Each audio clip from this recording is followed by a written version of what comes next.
आणि यानंतरची बातमी जालन्यातून आहे अपघातासंदर्भातली। जालन्यातील मंठा शहरात ट्रकच्या धडकेत 3 जणांचा मृत्यू झालाय। शाळेतून घरी जाणाऱ्या मायलेकीसह 6 वर्षीय मुलीला आणि एका ज्येष्ठ नागरिकाला भरधाव वेगाने जाणाऱ्या ट्रकनं धडक दिली।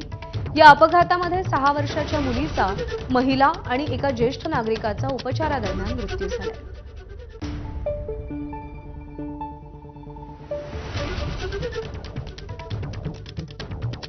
ट्रकच्या धडकेत तिघांचा मृत्यू झालाय। मंठा इथल्या देवी रोडवरची ही घटना आहे। जालन्यामधील मंठा शहरात हा अपघात झालाय। ट्रकच्या धडकेत तिघांचा मृत्यू झालाय। शाळेतून घरी जाणाऱ्या मायलेकीसह 6 वर्षीय मुलीला आणि एका ज्येष्ठ नागरिकाला भरधाव वेगाने जाणाऱ्या ट्रकनं धडक दिली। या अपघातात 6 वर्षांच्या मुलीचा, महिलेचा आणि एका ज्येष्ठ नागरिकाचा उपचारादरम्यान मृत्यू झाल्याची माहिती मिळतेय।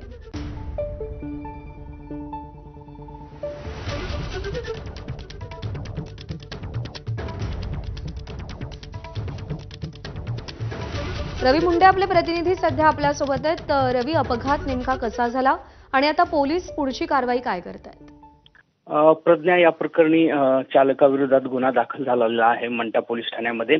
भरधाव वेगात हे आयशर ट्रक एका रस्त्याच्या कडे लगत असलेल्या दुकानामध्ये शिरलं।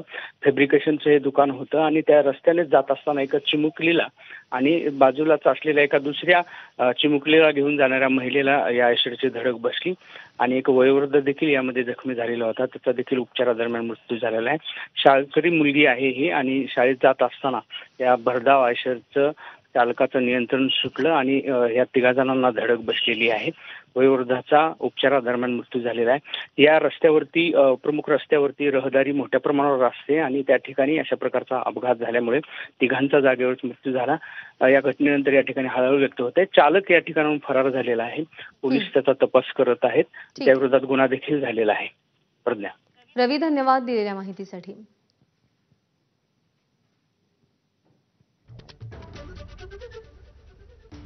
आणि या घडीची अत्यंत महत्त्वाची बातमी, उरण हत्याकांडातील आरोपी दाऊद